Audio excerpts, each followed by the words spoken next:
내가 주를 의뢰합니다. 나의 다닐 길을 인도하소서. 연말이 되면 정산을 합니다.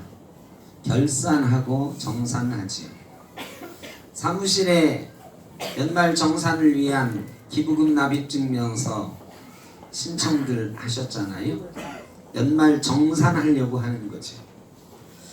어디 금년 연말 결산들이 잘 되셨습니까? 우리 교회는 회사 다니면서 월급을 꼬박꼬박 받으시는 이 젊은 분들이 그렇게 많지는 않은데, 이 회사 다니면서 월급 받는 분들 얘기 들어보면 세금이 꼬박꼬박 나가잖아요. 세금이 정확하게 나갑니다. 세금이 요새 얼마나 나갑니까? 네. 하여간 소득 수준에 따라 조금 다르지만 몇 프로씩 꼬박꼬박 떼 나가거든요. 너무너무 아까운 거잖아요. 거기다가 소득 수준이 별로 안 되고 금년에 경기가 안 좋아서 참 살기 어려웠다 생각이 되는 분들은 이 연말 결산을 해보면, 야, 금년에는 저축 하나 못하고 이 마이너스 통장만 남았네, 이러는 분도 있고요. 근데 이런 분들이요, 연말 정산을 해요. 카드 쓴 거, 병원 간 거, 은행에 저축한 거, 뭐 이런 것들, 기부금 낸 거, 이런 거 증빙 자료를 내면 환급을 받기도 합니다. 그래서 예전에는 1월 달에 보너스 받았다, 내지는 보험 탔다, 개 탔다, 이런 분들도 있었어요. 근데 요즘은 세법이 조금 바뀌어가지고 오히려 정산했더니 세금 덜 냈네 해가지고 세금 폭탄 맞는 분도 있대요. 하여간 정산을 하면 결산한 것하고 조금 다른 결과가 있어서 환급 받을 때는 참 기분이 좋습니다. 결산과 정산은 조금 그래 다르죠. 우리가 결산해 보면 어떻습니까? 2019년 남긴 게 많이 있으십니까? 어떠세요? 2019년에 여러분 인생에 많이들 남기고 사셨습니까? 하나도 남긴 게 없으세요? 그냥 이리저리 해보면 대충 그냥 비슷하게 사셨어요? 이게 자신이 없는 얼굴들이시네요. 이 장사를 잘해서 착하고 충성된 종아 하면서 2달란트 남긴 사람에게 복 주시는 것처럼, 5달란트 남긴 사람에게 복 주시는 것처럼, 칭찬하시는 것처럼 2019년 많이 남기고 살았구나, 잘했구나, 이런 소리 들으면 좋겠지만 그렇지 못하신 분도 많이 있을 겁니다. 저도 별로 남긴 게 없는 것 같아요. 참 죄송하고 또 아쉬운 시간들이 후회되고 뭐 이렇습니다. 그런데 우리 신앙에는 정산은 없는 걸까요? 우리 인생에는 정산이 없는 걸까요? 내가 별로 남긴 게 없으니까 그냥 마이너스로 막 끝나는 걸까요? 이 후회되는, 야, 2019년처럼 살면 안 되는데 하는 후회가 남아있는 인생이라면 이게 참 괴롭고 힘든 삶 아닐까. 세상 사람들은 혹시 그렇게 살지 몰라도 우리 예수 믿는 사람들은 안 그러면 좋을 것 같은데, 다람쥐가요, 이제 겨울잠을 잘 때가 되지 않았습니까? 다람쥐는 뭘 먹고 살죠? 도토리 먹고 살죠. 도토리. 주식이 도토리입니다. 다람쥐가 겨울잠을 자기 위해서 도토리를 모으잖아요. 다람쥐 한 마리가 겨울에서 봄까지 나는데 필요한 도토리는 100개 정도 됩니다. 100개. 도토리 100개만 있으면 겨울을 날 수가 있대요. 이게 동면한다고 해서 다람쥐 100개를 다 먹고 한꺼번에 몇 달 자는 게 아니고요. 이게 조금 먹고 조금 자다가 다시 일어나서 먹고 또 자고 이런데요. 그래, 이 다람쥐가요, 이 자기가 깨어나서 먹을 거를 이제 보관을 해둬야 되잖아요. 근데 한 군데 보관을 안 해요. 한 군데 보관하면 왜?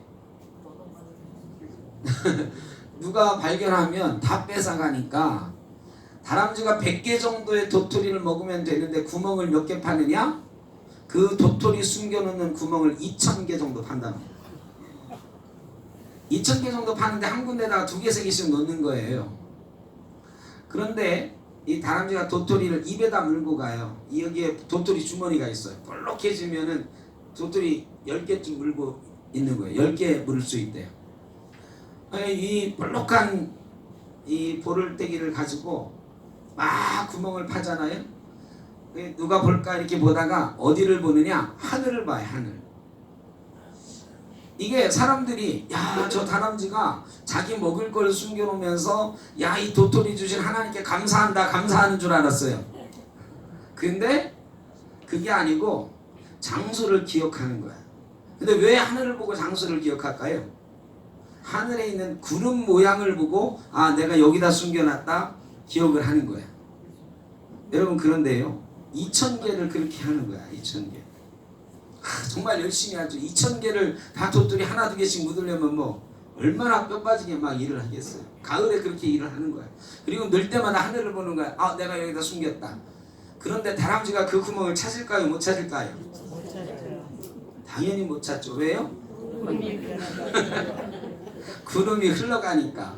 구름 모양새가 바뀌니까 그 구름 모양새를 기억하고서 도토리 구멍을 찾아야 되는데 하늘을 보는데 어딘지 모르는 거예요. 그래 불행하게도 다람쥐가 구멍을 2,000개 정도 파는 이유는 그 중에 5%밖에 못 찾기 때문이에요. 이 2,000개 중에 100개 정도 구멍밖에 못 찾는 거예요. 근데 실제로 다람쥐는 100개만 있으면 돼요. 자, 이 멍청한 다람쥐 덕분에 세상이 좋아집니다. 왜? 이 구멍에서요 몇 개는 도토리 나무가 자라서 새로운 숲을 이루어요. 또 몇 개 구멍은요 게으른 겨울잠 자기 전에 먹을 걸 만들어 놓지 않았던 멧돼지라든지 겨울에 먹을 거 없어서 죽을 수밖에 없던 동물들, 이런 동물들을 살리는 힘이 돼요. 그래서 하나님이 참 기가 막히시다. 이 다람쥐같이 막 빨빨거리고 부지런한 동물이 구멍 2,000개를 파고 그거를 해놓게 하셔서 그렇게 도토리를 많이 우리가 갖다 도토리 묵 해먹어도 도토리 나무는 여전히 새로 자라고 게으른 동물들도 겨울에 좀 먹고 살 수 있다. 이게 하나님의 은혜다. 하나님은요 다람쥐처럼 멍청해 보이는 그런 동물을 통해서도 이렇게 풍요로운 은혜를 베풀어 주시는 줄로 믿습니다.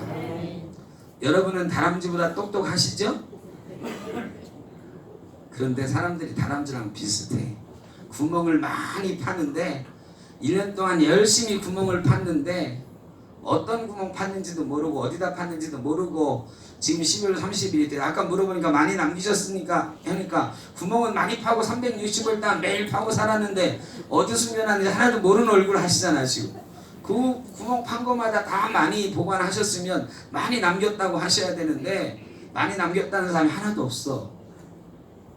그런데요 우리가 부질없는 노력을 한 것 같고 참 인생 허무하게 산 것 같아도 다람쥐를 통해서도 숲을 풍요롭게 하시고 생명을 유지해 가신 하나님께서 우리의 부질없는 노력 가운데도 함께 하시고 저와 여러분이 쓸데없이 판 구멍 같은 그런 인생살이 가운데도 역사하셔서 은혜를 베풀어 주시고 남은 것이 있게 하시는 줄로 믿습니다. 아멘. 이걸 우리는 은혜라고 하는 거예요. 그 은혜를 정산하고 보니까 우리 결산으로는 우리 노력으로는 우리 일한 만큼의 대가로는 남은 게 얼마 안 되는 것 같은데 하나님이 주신 은혜를 생각하니까 내가 노력한 것보다 더 많이 거두었고 우리가 살아낸 것보다 더 많은 것들로 우리 인생들은 채워져 갔다는 것을 발견하는 줄로 믿습니다. 이게 은혜를 발견하는 사람이에요. 지금 우리는 은혜를 발견하는 인생이어야 됩니다. 세상 사람들처럼 야 금년에 얼마 벌었는데 얼마 세금 내고 이러면 못 살아요. 사는 재미가 없어요. 예수 믿는 사람은 그런 계산으로 사는 게 아니고 하나님이 나같이 부족한 사람을 통해서도 나같이 다람쥐처럼 멍청한 인생을 통해서도 남을 것이 있게 하셨고 다른 사람에게 나누어 줄 게 있게 하셨고 내가 먹고 쓰고도 남는 인생이 되게 하셨다고 자랑할 수 있는 인생이어야 되는 줄로 믿습니다. 하나님의 은혜를 대입하면 인생을 정산해 보면 보너스 받아요. 생각지도 않았던 보험이, 내가 옛날에 들어놨던 보험 갑자기 막 보험 찾아가세요 그러면 횡재한 것 같잖아요. 어느 날 은행에서 이 계좌가 이제 소멸되게 생겼는데 돈 찾아가세요. 돈이 있었나? 여러분, 은혜를 생각하면 야, 내가 이런 것도 있었네. 하나님이 이런 것도 주셨네. 야, 하나님이 이런 걸로 채우셨네. 이러면서 우리 인생이 풍부해지는 줄로 믿습니다. 오늘 저와 여러분의 인생이 그 은혜를 기억함으로 풍요로워지는 은혜가 있기를 바랍니다. 어떤 분이 86세에 돌아가셨어요. 근데 이분은 낚시를 굉장히 좋아하셨어요. 86세까지 낚시를 하셨어요. 돌아가시기 전날도 낚시를 하셨어요. 그런데 낚시를 하고 오셔서 하루는 야, 아무래도 내가 갈 때가 된 것 같다. 그러더니 하루 종일 아무것도 안 드시더래. 하나님이 나를 부르실 때가 된 것 같다. 그러더니 유언을 하시는 거예요. 내가 아마 오늘 밤에 갈 것 같은데 절대로 슬퍼하지 말고 일주일 동안 잔치해라. 잔치하는데 내가 평생 베풀지 못하고 살았으니 거지들, 동네 거지들 다 불러가지고 일주일 동안 잔치해라. 유언을 하셨는데요. 진짜 그날 밤에 돌아가셨어요. 그리고 그분 장례 치르는 동안 일주일 동안 온 동네 사람들, 특별히 거지들 다 불러가지고 잔치를 벌였대요. 이분이 누구냐면 곽선희 목사님의 할아버지이세요. 여러분, 신앙을 잘 살면, 믿음을 잘 지키고 살면 우리가 죽을 때에, 하늘나라 갈 때에, 어떤 건가를 마칠 때에 이분처럼 슬퍼하지 말고 잔치해라 하는 인생이 되는 줄로 믿습니다. 예수 잘 믿으면 잔치하고 가시는 거예요. 오늘 인생의 정산을 하는 사람이 본문에 나옵니다. 사도 바울이 정산을 지금 하고 있어요. 사도 바울이 정산을 합니다. 내가 전제와 같이 부어질 날이 가까웠다. 내 인생 끝날 때가 가까웠다. 고백을 하고 있습니다. 바울은 지금 감옥에 갇혀 있는 상황입니다. 때는 겨울입니다. 요즘처럼 교도소가 좋은 것도 아닐 거고 그 혹독한 추위 가운데 내 옷을 좀 갖고 와라 그러면서 디모데에게 편지하는 걸 보면 육신으로는 굉장히 고통스러웠어요. 늙고 병들고 추웠습니다. 그런 바울이 디모데에게 부탁할 말을 다 하고 나서 마지막으로 자기 인생을 정산하는 구절이 디모데후서 4장 6절에서 8절이에요. 내가 죽을 날이 가까웠는데, 부어질 날이 가까웠는데 하면서 내 인생은 세 가지 흑자 인생이었다라고 말합니다. 물론 여기에는 전제로 깔려있는 게 나의 나된 것은 하나님의 은혜라고 하는 바울의 고백이 담겨 있어요. 하나님의 은혜 가운데 내가 살았는데 나는 세 가지 면에서 흑자를 남긴 인생이었다. 첫째는 선한 싸움을 싸운 인생이었다. 여러분, 선한 싸움을 싸우고 계십니까? 선한 싸움을, 우리 예수 믿는 사람은 누구나 선한 싸움을 하시면 안 돼요. 선한 싸움 하는 것 자체가 우리에게 은혜인 줄로 믿습니다. 예수 믿는다고 다 선한 싸움하는 게 아니에요. 바울은요, 선한 싸움을 싸웠다. 선한 싸움. 선한 싸움은 하나님의 뜻을 위하여 싸우는 싸움이에요. 세상에는 선한 싸움도 있고 악한 싸움도 있어요. 나만을 위한, 내 욕심을 위한 사탄의 도구가 되어서 싸우는 사람도 있어요. 바울이 첫 번째로 고백하는 건 내 인생, 그 전쟁터 같은 처절한 인생을 살았는데 나는 하나님을 위하여 싸우면서 살았다라고 고백을 하고 있는 것입니다. 이게 바울이 남긴 첫 번째 흑자 인생이에요. 여러분, 2019년 돌아보면서 한번 생각을 해보시는 거죠. 우리가 싸움도 참 많이 했습니다. 사람하고 싸우기도 했고 내 인생 스스로 싸우기도 했고 시간과 싸우기도 했고 사업과 싸우기도 했고 수많은 싸움터에서 2019년 365일을 우리가 살아냈잖아요. 그런데 그 전쟁터가 누구를 위한 무엇을 위한 싸움터였는지는 각자가 좀 다르다. 우리가 다 열심히 싸움을 싸웠는데 선한 싸움을 싸우셨습니까? 아니면 악한 싸움을 싸우셨습니까? 누구나 선한 싸움도 하고 악한 싸움도 해요. 그런데 어떤 사람은 악한 싸움을 좀 더 많이 하는 사람도 있어요. 내 고집대로, 내 생각대로, 나만을 위하여, 내 욕심을 위하여 정말 열심히 싸워가는 사람도 있습니다. 세상 사람들은 그것을 열심히 사는 인생이라고 말을 합니다. 근데 우리 예수 믿는 사람은요, 그런 거를 잘 산 인생이라고 하지 않아요. 사도 바울은 내가 선한 싸움을 싸웠다라고, 하나님의 나라를 위하여, 복음을 위하여 싸움을 했다라고, 그것이 내게 남은 인생이라고 고백하는 것입니다. 여러분, 2019년에는 어떤 싸움을 더 많이 하셨는지는 모르겠으나 2020년을 맞는 우리의 첫 번째 각오는, 하나님 2020년에는 나도 선한 싸움 하게 하여 주옵소서. 하나님 나라를 위하여, 복음을 위하여, 예수 그리스도를 위하여 선한 싸움 하게 하옵소서.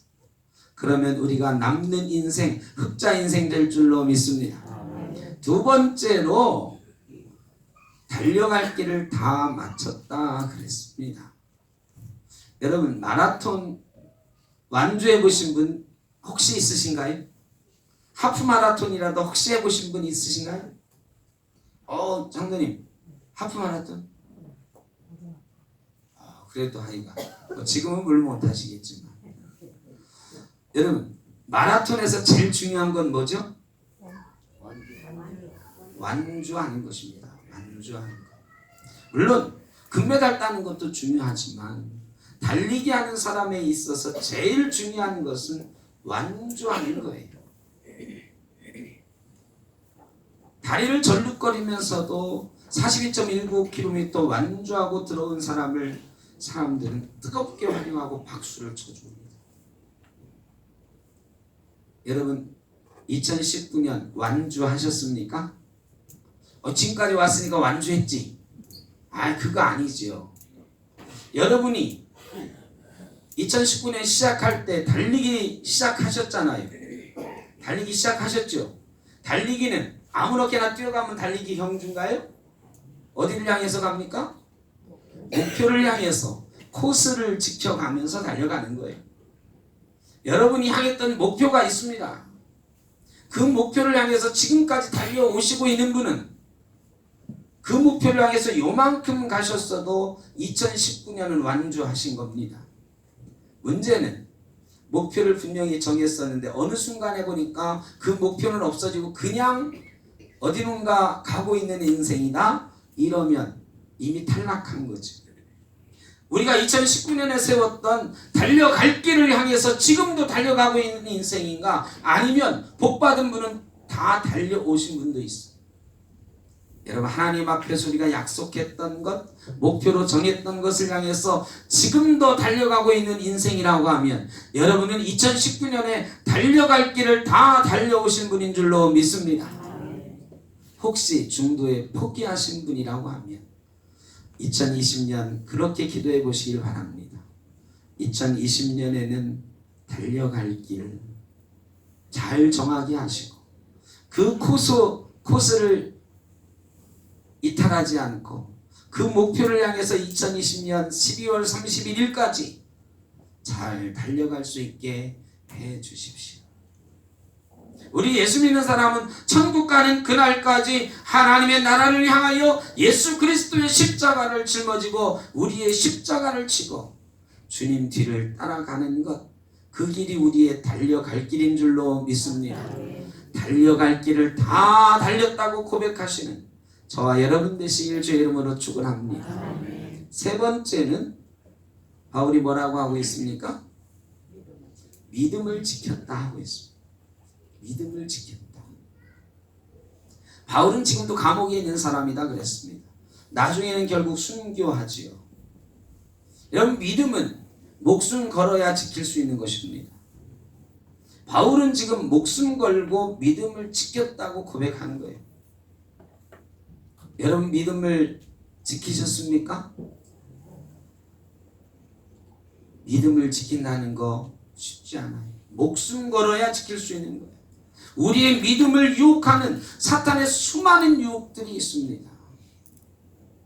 여러분 그 가운데서 잘 견뎌내시고 지켜내셨다면 여러분은 정말 2019년 잘 사신 겁니다.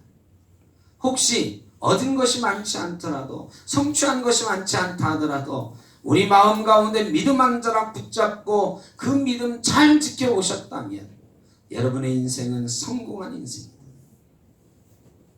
혹시 내 믿음이 흔들릴 때가 있고 하나님 앞에 예배하는 것이 때로는 사람으로 인해서 싫어지고 때로는 하나님 앞에 내 시간과 노력을 드리는 것이 내가 왜 이런 짓을 하고 있지 이런 생각이 들 때가 있다면 사탄이 우리의 믿음을 흔드는 시간이다. 그것에 흔들리는 많은 사람들이 있습니다.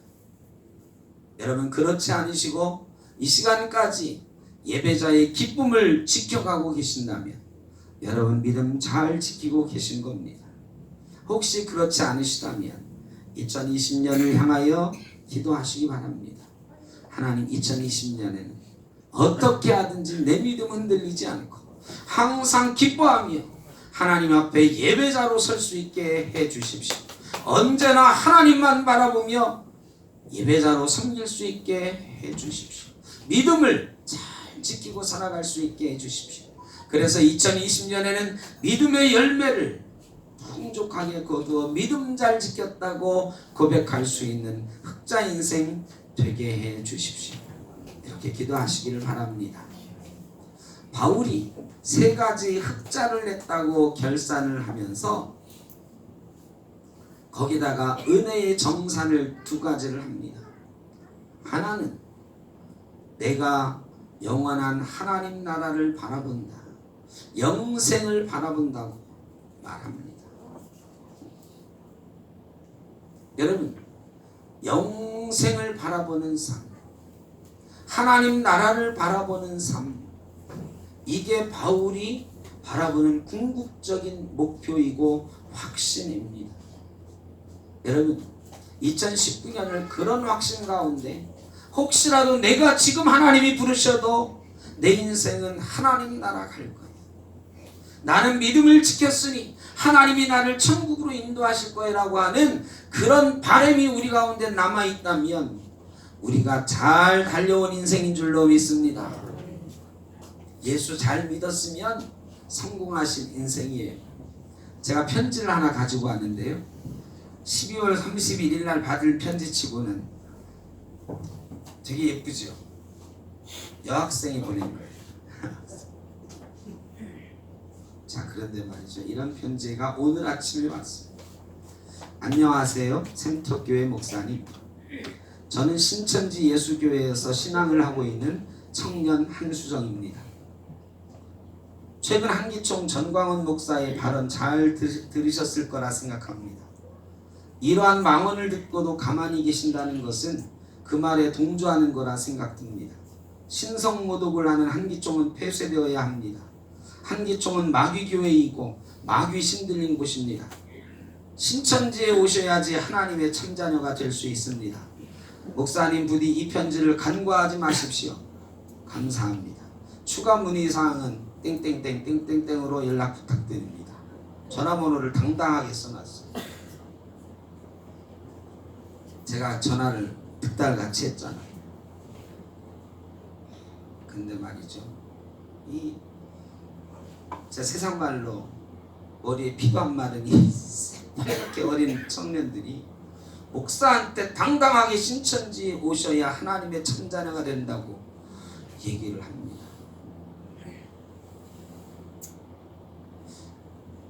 여러 가지 생각이 들어요. 제가 그랬어요. 우리 교회로 오라고. 그렇게 자신 있으면 숨어서 편지 보내지 말고 나한테 오라고. 그랬더니요. 갈게요 목사님. 내 생각 진짜 올 것 같아. 와서 나랑 한번 토론해보자고 올 것 같아 진짜. 하나는 대단하다. 신천지 애들도 자기들 믿음을 위해서 신천지 와야 구원받는다고 목사한테 이렇게 열심히 편지하는 확신을 가지고 살아가는데, 우리는 예수 믿고 천국 간다는 확신이 진짜 있는가? 여러분, 얘들은 요한계시록 이만희가 알려준 대로 믿어야 천국 간다고 믿는 애들이에요. 저는요, 너무 쉬워. 그런 거 몰라도 천국 간다. 예수만 믿으면 천국 간다. 여러분, 그런데 이거 하나 우리가 잘 지키고 천국에 대한 소망을 확신 가지고 지금 살고 있느냐? 그것도 못해서 지금 천국에 대한 소망이 흔들리고, 내가 지금 예수 믿고 천국 갈 수 있을까 반신반의하면서 회의하면서 사는 기독교인들이 얼마나 많은가요? 우리 교회는 없어요 하실지도 모르지만, 교회 떠나가는 사람들, 예수 안 믿겠다고 나가는 사람들이 해마다 말이지 몇십만 명씩 생겨요. 예수 안 믿어도 상관없다고 생각하는 거예요. 지옥 같은 거 없다고 생각하는 거예요. 예수 믿을 때 천국에 대한 확신이 없으니까. 예수 믿어야 천국 간다는 확신이 없으니까요. 천국에 대한 확신이 없고 지옥에 대한 것도 없으니까 교회를 떠나가는 거지요. 여러분, 이런 거 몰라도 천국 가지만 믿음 없이는 천국 못 가는 줄로 믿습니다. 천국에 대한 확신이 없으면 2020년을 아무리 잘 사셔도 잘 산 게 아니에요. 천국에 대한 바라봄이 있기를 주의 이름으로 축원합니다. 바울은요, 내가 지금 죽어도 천국 갔다는 확신 가운데 지금 살고 있는. 두 번째 바울의 확신은 의의 면류관을 받을 것이라는 확신입니다. 여러분, 의의 면류관 받으실 준비가 돼 있나요? 여러분, 천국 가는 거는 확신하실 것 같아. 그럼 천국 가서 의의 면류관 받으실 자신은 있으세요? 의의 면류관은 어떤 사람이 받는 거죠? 예수 믿는 사람은 다 의의 면류관 받을 거라고 생각하시면 안 돼요. 이거는 의의 면류관은 충성한 사람에 대한 하나님의 상급이에요. 천국 가는 확신과 더불어 천국에서 내가 받을 상급이 있다는 것과는 또 다른 거예요. 바울은 내가 의의 면류관 받을 거라 지금 고백하는 거예요. 확신에 차 있는 거예요. 나는 의의 면류관 받을 거라고. 왜? 내가 충성했으니까. 여러분, 2019년에 충성하셨습니까? 충성하셔야 의의 면류관에 대한 확신이 있는 거예요. 우리 인생 가운데 그저 예배 한번 나왔다 갔다 일주일에 한번 예배하고 간다 이랬다고 우리의 의의 면류관이 주렁주렁 열리겠습니까? 천국 문은 열리겠으나 의의 면류관은 충성한 사람에게 주시는 선물인 줄로 믿습니다. 바울은 내가 충성했다고 지금 확신하는 거예요. 내가 충성했으니 의의 면류관 주실 거라는 확신이 있는 거예요. 여러분, 2019년 여러분이 충성하셨으니 하나님이 지금 우리를 부르셔도 의의 면류관 주실 것입니다. 혹시 그런 확신과 기대가 없다면 2020년에는 충성하셔서 어떤 일에서든지 충성하셔서 의의 면류관에 대한 확신 가운데 살아간 2020년 되시기를 간절히 바랍니다. 네. 순서를 조금 바꾸어서요, 합심기도를 먼저 하려고 합니다. 합심기도 하기 전에 제가 하나 예화를 말씀드리고 2020년을 위한 기도를 하도록 하겠습니다. 미국에 화이트 마운틴이라고 하는 데가 있는데 정말 산이 하얘요. 석회질로 되어 있는 산들이에요. 진짜로 산이 하얘요. 근데 거기에 나무들이, 이상한 나무들이 서 있어요. 혹시 사진에서 보셨는지 몰라요. 제가 영상을 준비했는데 우리 전도사님이 오늘 차량 운행하고 너무 바쁘셔서 늦게 오셔서 영상을 따로 준비하진 않았어요. 근데 이 나무가요, 이 통나무 같이 생긴데 솔방울이 이렇게 소나무 가지가 조금 달려있는 브리슬콘이라고 하는 나무가 있어요. 이 브리콘솔인가? 나무가 희한해 이름이. 네, 브리슬콘이라고 하는 나무인데 이 나무가요 그냥 기둥같이 생긴 아니면 그 쭈글쭈글한 막 삐뚤삐뚤한 이런 나무만 있는 것 같은 이런 데에요 이 솔 가지가 막 조금 달려 있고 거기에 솔방울이 있고 막 그래요. 그래 솔방울이 달리니까 이 나무가 살아 있는 거죠. 그런데요 세계에서 자 우리나라에서 제일 오래된 나무는 몇 년쯤 됐습니까? 혹시 누구 아시는 분 있나요? 용문사 은행나무가 한 1000년 됐다잖아요. 1000년 좀 넘었죠. 마의태자가 심었다니까. 1000년 이상 된 나무 또 있나요 우리나라에? 혹시 아시는 분? 2000년 된 나무가 있어요? 근데요 이 화이트 마운틴에 있는 나무들의 평균 수명 3500년. 제일 오래된 나무가 5000년 된 나무가 있어요. 5000살 먹은 나무. 거기 있는 나무들이 다 3000년 이상 살았어요. 그 영상에 보면 아브라함 때부터 산 나무들이 따져보니까 아브라함 때부터 산 나무가 있어요.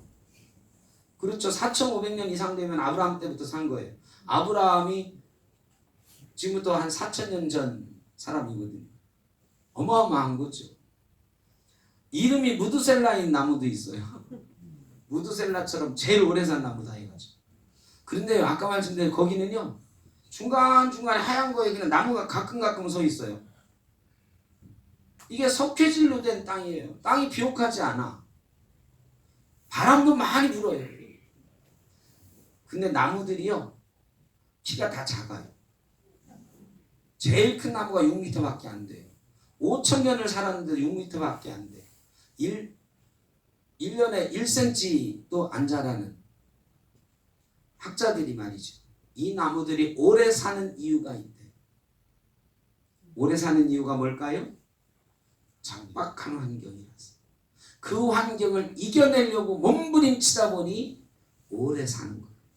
여러분 2020년에 하나님이 우리와 함께 하시니까 우리가 또 한 해를 살아가게 되겠지만 늘 즐겁고 행복하리라고 너무 큰 기대는 하지 마십시오. 바람도 붑니다. 비도 옵니다. 눈보라도 칩니다. 여전히 경제는 어려울 것이고 지금 이 혼란스러운 정치는 더 혼란해질 수도 있습니다. 남과 북의 관계는 눈보라가 쌩쌩 부르는 것처럼 그렇게 시작할 가능성이 많아 보입니다. 우리 인생 가운데 그렇게 푸근한 인생이 될 거라는 기대가 별로 없습니다. 여러분 그런데요 브리슬콘 나무처럼 우리 인생이 하나님이 주시면 이 고난 가운데도 튼튼하게 생명력 있게 살아가게 될 줄로 믿습니다.